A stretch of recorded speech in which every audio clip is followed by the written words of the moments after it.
Right, kana usina kusimbatiza zvatanga manje muri yeZimbabwe ndonguva yatakamirira iyo iyi. Inini ndozvifarira manje kana wakusangana nema-new visitors pazvino. I'm so excited. Ndiri kunzwa kuswinywa. Aiwa kana chinge tatanga kuivhura hatidzore tsvimbo. Inoziva ukanyatsobvunza vanotiziva mushe chaizvo vanokudza kuti vakomana vasi vekutamba nawo uchiita zvekuda izvo zvekuda kudzidzira izvi. Right, iko zvinezvi ndiri kutambira nhau dziri kunetsa panapa. Yes, Saruwaka. Handina kumbotaura zita kuti ningi ndiani ari kunzi ari kuziva kuti Saruwaka akazodingi nakazourayiwa sei kana kuti asei. Inini ndakutaura nyaya iyi pana ndichitaura ndati zvoni. Zviri kunzi mastreets. Polisi inofanira kuinvestigate akasukwere. It's on record. Ndachinitsoza pa screen one. Zviri kunzi inofanira kuinvestigate ani that guy kasukwere. Pa post yakanyorwa neuya onzi president wa anti-20 chikora Zvigananda. And then General Winston Sigauke mapuranga ndobva vabudisa post yekuti kasukwera kazoshanda naningi akanyora zvakasiyana siyana. Linstasi yavabudisa post yakataura kuti zvoni kasukwere akushandira tagwirei.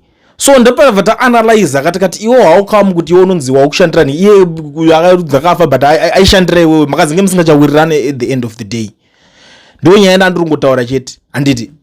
But manje ndosaka pachizonzi kana uchida kuona muridzi wabhoki bhoki wacho vakomana hanzi dzava dziri nyuchi baba. Ndikubva kupinzirwa call na former landlord wangu imo Pretoria. Zvikanzi pasvika vakomana 2 vanga vane chimota chichi BMW so sinotaura zita chichi but chi BMW ndowasvika nzi vakapaka panza vakapinda vakati vari kutsvago mukomana intazvenigirikina rapa pa vanga vachiti zvoni ifriend yavo or something inozwa pacall because inini I'm that kind of person wekuti even pese pandinonzi ndagara ndiri munhu anogara navanhu zvakanaka. Even ukabvunza kana vanhu vese vanokwanisa kukutaurira ndiri munhu wekuti ndinonyatsolinga nemaSouth Africans aya zvekutodaro. So hanzi uyu abva aramba akati ina ndizive so haana uzoningirikana ndobva ada kubuditsa a certain video achiti but this guy man ndaitotaura naye on the screen I didn't know kuti ndiani saka anga uda kubuditsa hanzi panga ndopa azofunga kuti pamwe uyu anonyaya chino unozosvika chikwandiri because anogona chine direct communication but amurambira zvikanzi. And the other thing that you should know kuti panapa panobvira pakaita studio hanzi no this guy man anoita zvikanzi aiwa but you can't call it studio apa record music kanga anambobvira akarecorda music saka there is no way pongati studio zvikanzi his personal nigirikine yacho yaanenge achiita zvinhu zvake zvaanenge achiita ndiye chakachaka no tinongomuona chichi is our friend zvikanzi if he is your friend why can't you call him mene tikupe nhamba dzake nadzo dzinotopinda ipapo manje ndo patangira kutodha kwadhirire sanzi anoti achida kumuona well it's okay tichazomubata tichazotaura tozodidididi. So takuzonzwa manje zvinhu zvirimo zviri kuswera zvichiitika vamwe ndo vakuzitaura kuti vanga vakuuya vakuda kutraya kuda kunopinda pakati penyaya yacho. Mumwe munhu I am not going to mention anyone anyumwa berende rake handina basa nazvo.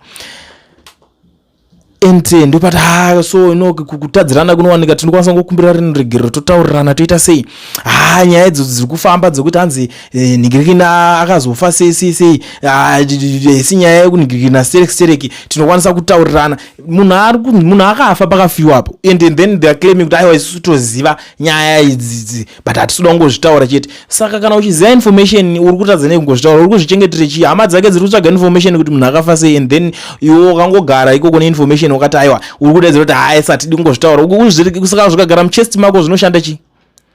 And you think kuti nyaya iyoyo idiki, you think kuti nyaya iyoyo iri easy makazvitarisa imimi madatsunya imimi because tangobuda takangotaura chete kuti guys vanhu ava vakamira vakadai tatangaonzwa nhoroondo dzakawanda zvakuta guys let me tell you something. Ila ndakana munhu hwada wandinotya kana muchitonigirikina they know vese ivavo kutoti vatoziva ipo pacho pavazosvika pandaitira pacho and vatoshamisika kuti wabuda po nguwai and they were still confused because kuti usvike kuti ndodaiwa but ndoda kumuona you can't point kuti anenge ari mune which room anenge achishandisa ndo zvavastressa ipapo manje. Saka I'm not that kind of person anokwanisa ngochikidzirwa zvekumhanya. Location inya kuti takatomboapa toza kuti haiwa iwe ngatingoita yauri kuda kuti tiitewo. So pakuzopa munhu location some of them they don't come anozongoiseva pazongona kuti panhamba yakati okay it's okay tozoningira tozolinga. Even up today I'm not in hiding. I'm not afraid of anyone. I didn't do anything wrong. Ndangotaura nyaya as it is. Simple. Guys, let's discuss this issue. Zvakanaka. What une information yori kuziva about munhu akaningina? Why are you quiet? Wadamirira kuti tange kuita mafindings edu isusu information munayo udzai vanhu chokwadi. Simple. Aiwa zvakafamba so muri yeZimbabwe ndo zvetuningina because you were part of the team. But muri kuda kutoti mutogaranisa drenyu nyaya iyo inge isingataurwe as if you are looking for people to control. You know what? Control haiwanike kwese. Now they are pushing the narrative. Nasi kune meeting yaitika and I assure you guys kuti ndiri kuziva vanhu vese vanga vari meeting ipo mazi vamwe vachoda kunyembedzera kuda kuuya kuzvitogara wirira nesu hatiwirira nevanhu ndisiyaredi hatitombori wirira nevanhu garai vakadaro wakubada ndiri kutsvaga shamwari dzidzuka irwedi noriwirira dedi kudii vatotowirira navo havalei nazvo zvese zvekuswera uchizonzi zvechivhitivhiti zvekutaura nyaya kudidi vatinomwa navo havana kana nguva yekuti vari kuda kuzonikirira chii ende vauzauziva tikumwa fanda here tikumwa koko tikumwei chimiti chagaro. And now pandototaura izveso umwe amboti maybe this guy is funded, is being funded by chichi saka ndo ari kuningirirana. Funded by who? Funded chii chine chichifandwa chacho ipapo kufandwa kutaura kungokuudza chokwadi kuti iwe uri mutengesi iwe uri musiya iwo zvinonide kunzi zviri kuda kufandwa nani izvozvo. Mpana uyo unonyanya kuvhaira stere kuri kuganza usi kutifonera mazuva usi kutibata we need to be pa platform ipapo tichinge tichitaurawo tichinge tichiita mainterview ndoita kana pandinoda. And then why paunoita interview tichisawo mafesi edu ipapo toisa fesi yedu ichibudawo paside pescreen handidi it's my platform mazi fesi enyu hanzwire mafuta mazi ganda enyu akadhakwa ndoita zvandinoda. I do what I want panguva yandinonzwa kuda. Ndoona kuti chero ndatotaura neyo ndotoregedza kana uri buditsa video racho because hazvina kana basi pane zvimwe zvinoona kuti izvi hazvina need izvi tataura zvedu but this is bullshit. Vanhu vanorara panapa basi vanhu pekurarisa vanhu kapanapa. So nyaya iyaya muri yeZimbabwe ndangoti ndinguva nditaura kuti yasosvika pakukora muto vedu wedu muchazonzwa zvakawanda ipapapa zvatotanga vanhu vacho vatanga kugadzirira and then vamwewo vari kuendawo kune yakadaka inoziva kuti zvimwe zvenyaya zvacho tete tisingadede kuzoti tinge tiri vanhu vekuti tinotaura zvinhu zvakawanda but I assure you that most of those guys they've tried everything. They've tried to do what we are doing. Some of them they were funded vakatowana a lot of equipment itori better than what we have but hande pama results vakasvika pakuzvitengesa hande pama results vakasvika pakungozviningirira untoona umwe akatogara a very beautiful office what for. They tried vakati no vana veZimbabwe tikangonovaudza izvi isusu tonyasonyora mafacts pasi. Which facts are you talking about? Vanhu vada kutonzwa izvozvo zvisina basa zvacho izvozvo ndo zvitomirirwa kunzwa nevanhu izvozvo but zviri zvinhu zvekuti zvinotanga zvisina order but tichitaurirana kakuti aiwa kana munhu achinzi aninginda panofanira kunge pane explanation. Iwe unoziva here kuti ukaenda even kuAmerica ma-investigations anongoitwa vanhu vachida kunzwisisa kuti tikuzoti kuna nhinganzi akafa 10 years ago saka ngatidige tiite investigation yakasimba and then aiwa no inini handina. Let me tell you something. Ndoziva kuti most of you guys munoruka kutongwa nevakadzi kana kuti maybe you be thinking that maybe kana kuti ukataka kuwirira neni wofungwa pamwe wakutamba neni kana kuti you can come anytime and tell me what to do and what not to do. Nonsense. Takambozombotanga kudaro rini hatidi kupusisana kazvekudaro kuti because haiwa but nezoraita nehana pressure one and then you come thinking kuti ngona kuti vamwe vatondingisira miri haiwa usadaro ndo yacho ko video iri raiswa kuti ndiripiro raiswa nani iro unobvunza raiswa rekuti kudii what is wrong about that video. Handina video randiri kuzobvisa pano sorry zvenyu ndikuziva kuti mambotraya kuita zvese these guys they've been trying chinhu ichi tisusu tisu mapioneers at these things tisusu tinomhanya chinhu ichi vese vamunotofunga kuti ningakazodai takatovadzidzisa zvinhu zvakawanda even ukatarisa zvima WhatsApp channels pane madays zvakatombogujunurwa zvese izvi and then they had to conduct us kuti tibatsirewo kuti toita sei kuti tikwanise kuzvidzosa izvi zvaenda izvi people like Saruwaka wacho, you don't know the reason why ndiri kunyaurwadziwa zvekusvika pakuti takuifambira nyaya yacho. We used to talk na Saruwaka. I'm not saying he was my friend. No, he was not my friend, but tiriona kuti taingotaura, we were in a good talking terms, like zvanditongoita nevamwe vanhu vandotaura navo zvitori ball, zvisina kana pressure kana kurwadziwa kana kuita unyengeri uchichi, taitotaura. Chaona zvakadai almost every day, and ndine proof, handisi kuti ndinongotaura zvinhu zvandisingazive. Munhu akatosvika pakutaura kuti naningi ukama wedu wakadai akatondiudza kuti ningi anoita zvakati, ningi anoitawo zvakati, ningi anoita zvakati, ningi akadai. That is the reason why wakaona kuti even ndanda kutaura zvimwe zvinhu about him, because inyaya yekurwadziwa. Don't think unofunga kuti ndakazviona kupi zvimwe zvacho. That's the information vanenge vakauya nayo kuti akomana putisa ichinhu uyu kuona sei yaningi uyu. Inini ndandiriwo chakati, handisi why pazvinhu zvacho, handisi mutsvene. That's what I'm saying. So hakuna mutsvene, nyaya yekuti munofamba komana makudzima uda kudiningiri nayo, you are wasting your time. And by the way, ndagara nda communicate with those people vacho vanga vachinzi vari kuda kuningina, because one wacho azingaita se azinga akutaura akakuningira ndava ndotongoziva kuti okay, these are the people vanga vachindipa kunitsvaga. But nhasi ndauya ndiri in a good mood. I'm not going to expose number dzacho kuti ndiningi kana zita.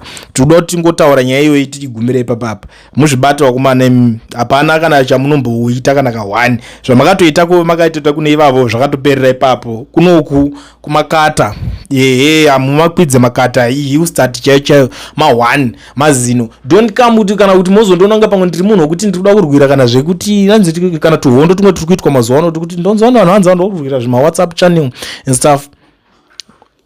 Ndoidi WhatsApp channel inondipei vanhu vanoteerera ma WhatsApp channel wacho unoziva kuti vanenge vari kupi. Inoteererwa navanhu vasingakwanise kuafoda kutenga data. Saka ndinotaura kuswera ndichitaura, ndosiyirawo kaimimi mochitaurawo neivavo. Isusu tochitaurawo neavo vari kukwanisa kunge vachiafoda kutenga data zvisina problem. Iwe wakamboteererwa kana mundege, wakamboteererwa munhu ari kudrive Range Rover, kana kumboteererwa nemunhu kumboonekwawo paTV pascreen, nematoita masanga chaiwo. So hatidi kuti titsvagane kana kuti tichange toda kuzorerutsana. Uri kumbonyatsotaura nezvei, ndatotaura zvinhu izvozvi because zvatondibhohwa. Handidi vanhu vanouya vachindiningira, unouya uchinditsvaga, unondidii. Totamba tese, kana tikatamba tese ngazvigumire pamafoni ipapo patinenge tichifonerana kana tafonerana. These days ndakataura even kana uchindiziva no, sangofone. Ndidi most of the time pamwe ndiri busy, why calling me? But totaura nawo totaura zvinhu zvine musoro zvine sense and don't have any problem. Izvezvi ndakazvitaura ndakati one activist because Saruwaka ndakati rest in peace akomana. Yoka mabhunu ari mukati ndo some of my activists vaipedza, and then kwakasara Traore ndo vanhu ndototarisa kuti these guys vanototaurawo zvinhu zvine sense zvisingararise. Unopona munhu but uyataura ke zvinhu zvisingararise, haukwanisi kubatwa nehopo ukamuteerera. The rest madzungairwa madzakutsaku nonsense zvakadzedzereka. Wambozwa munhu wekuti ukateerera ifiriji. So why would I waste my time listening to garbage? Ndorwara here. Kuno munhu uti achitaura so ari kuda kukuudza kuti saka zvenyika yedu zvozodai, obva wapedza kuti but iko zvinezvi musaende kunoda. Everything it's about discouraging people. Don't do this. You are a CIO, you are an agent. Wakamboya pa vanhu uri kudeiko vanhu veZimbabwe vari kutambura, vana need kutombokudzwa zvekunzi usazodai. Siya vaite zvavari kunzwa kuda kuita. Inini ndakatoona munhu weZimbabwe achiti inini guys I feel like ndoda kunobvisa ningi, ndotokurudzira enda unoita. What's wrong with that? Go and exercise your constitutional right.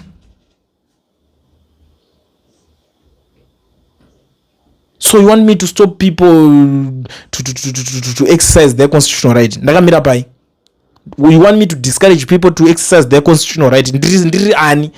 What's so special about inini? What's so special about you? Munhu anoita yaanonzwa oda kuita. Vana veZimbabwe chero makatofunga kuti izvezvi ndinoita. As long as zviri exercise a constitutional right, simple. Zvekuti aiwa, because wona listen, chingundibhowa, umwe munhu anouya achidiscourage vanhu vachishandisa mastatement autaura neZANU-PF. Saka uri kungobudisa pachena kuti ndo mabosses ako. zvinhu zvacho zviri funded izvi, muri kuudzwa vanhu vari kutopiwa mari vachidya. Kana vakadya mari iwo warambidzwa kutsvaga mari pamunopiwawo mari nezvimasystem mari zvamuri kupiwa izvozvo. Ndiani akambozvitaura kuti muri kupiwa mari idzodzi muchidya? Ndambodii kuti ndamboexpose here payroll, vanhu vari papayroll dzacho panapa? Handei nayo, handei toni zvato. Hatiti munenge matotanga vanhu vaningina, unenge watanga munhu anopenga asingazvinzwisisi. Handizvide pana this ndingangotaura kuti I don't like it. I don't like drama. I don't like nonsense.